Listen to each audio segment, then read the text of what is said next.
Hello everyone, welcome to S academy. I hope आप लोग सब अच्छे होंगे। आज इस वीडियो में जानने वाले हैं जीव विज्ञान की प्रमुख शाखाएं, यानी बायोलॉजी में जीव विज्ञान की प्रमुख शाखाएं के बारे में जानने वाले हैं, ब्रांचेज ऑफ बायोलॉजी। क्योंकि इस टॉपिक से एक या दो क्वेश्चन ऑलरेडी एग्जाम में पूछे जाते हैं, तो आप लोग इस वीडियो को ध्यान से देखिएगा, क्योंकि आप लोग से जो भी बीच में क्वेश्चन पूछे जाएंगे उसका आंसर आप लोग को जरूर बताना है। देखते हैं आप लोग की तैयारी कैसे चल रही है, और वीडियो को ज़्यादा ज़्यादा शेयर कीजिएगा। चैनल पर पहली बार विजिट किए हैं तो चैनल को जरूर सब्सक्राइब कर लीजिएगा। एक बात और बता दूं, यदि आप लोग इसका PDF लेना चाहते हैं तो आप लोग टेलीग्राम फॉलो कर सकते हैं, और आप लोग की एग्जाम के लिए एक ग्रुप बना दिया गया है डिस्कशन के लिए। आप लोग आपस में बात कर सकते हैं और आपस में नोट्स भी शेयर कर सकते हैं। उसकी भी लिंक आपको मेन टेलीग्राम चैनल पर डाल दी जाएगी, वहाँ से आप लोग जाके जुड़ सकते हैं। टेलीग्राम की लिंक आपको इसी वीडियो के नीचे दी गई है, आप लोग जाके फटाफट जुड़ जाइए। कुछ सवाल हो तो कमेंट कीजिए, या आप लोग इंस्टाग्राम पे आके जाके डायरेक्ट पूछ सकते हैं, आप लोग को रिप्लाई जरूर कर दिया जाएगा। पहला सवाल आप लोग के सामने है। वीडियो से आगे बढ़ने से पहले एक क्वेश्चन आप लोग के लिए, इसका आंसर कमेंट बॉक्स में लिखना है। दूध से दही बनाने का काम कौन करता है? ऑप्शन है विषाणु, जीवाणु, कीटाणु या कवक। इस क्वेश्चन का आंसर आप लोग को कमेंट बॉक्स में करना है। इसका आंसर आप लोग को नेक्स्ट वीडियो में बताया जाएगा। देखते हैं इसका आंसर किससे बनता है। बेसिक क्वेश्चन है, बहुत ही ईजी क्वेश्चन है, ठीक है, सभी लोग को लिखना है। पहला सवाल है, शैवालों का अध्ययन को क्या कहा जाता है? वेरी वेरी इंपॉर्टेंट क्वेश्चन है, आप लोग को याद रखना है। शैवालों के अध्ययन को क्या कहा जाता है? ध्यान दीजिएगा, शैवालों के अध्ययन को जो कहा जाता है यह फाइकोलॉजी कहा जाता है। क्या कहता है? शैवालों के अध्ययन को फाइकोलॉजी कहा जाता है, ठीक है। आप लोग को याद रखना है, ऑप्शन बी आप लोग का राइट आंसर हो जाएगा। अगला सवाल है, वृक्ष एवं झाड़ियों के अध्ययन को क्या कहा जाता है? ये ऐसे क्वेश्चन है, ये ऐसा टॉपिक है जो हर एग्जाम में देखने को मिलता है। आप लोग इन सभी प्रश्नों को याद करके रख लीजिएगा, ठीक है। वृक्षों एवं झाड़ियों के अध्ययन को कहा जाता है, ध्यान दीजिएगा, ये कहा जाता है डेंड्रोलॉजी। क्या कहता है? डेंड्रोलॉजी कहा जाता है। ऑप्शन डी आप लोग का राइट आंसर हो जाएगा, ठीक है। जो भी आप लोग के मन में डाउट हो वीडियो को लेकर या कुछ और को लेकर, आप लोग कमेंट बॉक्स में जरूर शेयर कीजिएगा सभी ले से, और वीडियो को लाइक कीजिए। सबसे पहले आप लोग वीडियो को लाइक और शेयर जरूर कर दीजिएगा। अगला सवाल है, कोशिका के अध्ययन को क्या कहा जाता है? कोशिका के अध्ययन को क्या कहा जाता है? वेरी वेरी इंपॉर्टेंट क्वेश्चन है, और अभी आरआरबी ग्रुप डी में ये क्वेश्चन तो बहुत शिफ्टों में पूछा गया है, ध्यान दीजिएगा। इसका राइट आंसर होगा साइटोलॉजी। कोशिका के अध्ययन को साइटोलॉजी कहा जाता है। ऑप्शन बी इसका भी राइट आंसर हो जाएगा, ठीक है।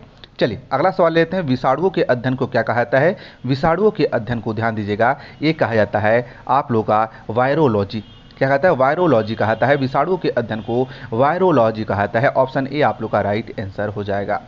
अगला सवाल है, मधुमक्खी पालन अध्ययन को क्या कहता है? वेरी वेरी इंपॉर्टेंट क्वेश्चन है, वेरी वेरी इजी भी क्वेश्चन है, बहुत ही इजी क्वेश्चन है।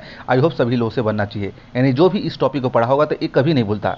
मधुमक्खी पालन के अध्ययन को क्या कहा जाता है? ये कहा जाता है एपी कल्चर। क्या कहता है? एपी कल्चर कहा जाता है। ऑप्शन सी आप लोग का राइट आंसर होगा, आप लोग को याद रखना है।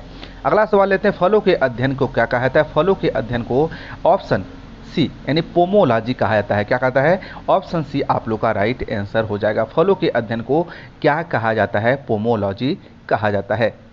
अगला सवाल है, लाइकेंस के अध्ययन को क्या कहा जाता है? लाइकेंस के अध्ययन को जो है लाइकेनेलॉजी कहा जाता है। ऑप्शन सी आप लोग का राइट आंसर होगा। फटाफट करते हैं, क्योंकि कम समय में ज़्यादा क्वेश्चन आप लोग से रिवीजन हो सके और बन भी सके। अगला सवाल लेते हैं, मिट्टी के अध्ययन को क्या कहते हैं? मिट्टी के अध्ययन को पेडोलॉजी कहा जाता है। आई होप सभी लोग को पता भी होगा। क्या कहता है?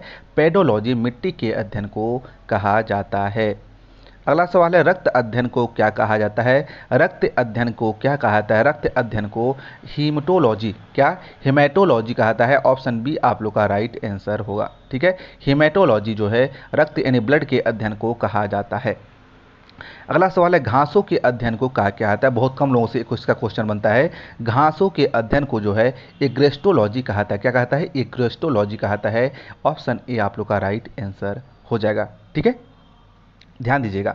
चलिए अगला क्वेश्चन लेते जो बहुत ही महत्वपूर्ण है, फूलों के अध्ययन को क्या कहता है? फूलों के अध्ययन को ये कहता है एंथोलॉजी। क्या कहता है? एंथोलॉजी कहा था। फूलों के अध्ययन को एंथोलॉजी कहा जाता है।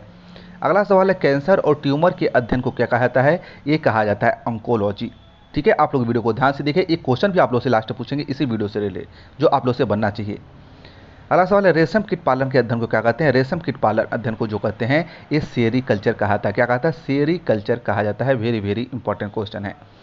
अगला सवाल है कीटों के अध्ययन को क्या कहता है? कीटों के अध्ययन को एंटोमोलॉजी कहा जाता है। क्या कहलाता है? एंटोमोलॉजी जो है कीटों के अध्ययन को कहा जाता है। ठीक है, आप लोग याद कीजिएगा। अगला क्वेश्चन है कवकों के अध्ययन को क्या कहता है? कवकों के अध्ययन को जो है माइकोलॉजी कहा जाता है। क्या? माइकोलॉजी कहा जाता है। ऑप्शन सी आप लोग का राइट आंसर हो जाएगा। ठीक है, आप लोग ध्यान दीजिएगा। तो आप लोग वीडियो को ध्यान से देखे होंगे तो आप लोग से एक क्वेश्चन पूछते हैं, फूलों के अध्ययन को किसको? फूलों के अध्ययन को क्या बोला जाता है? कमेंट बॉक्स में बताइए।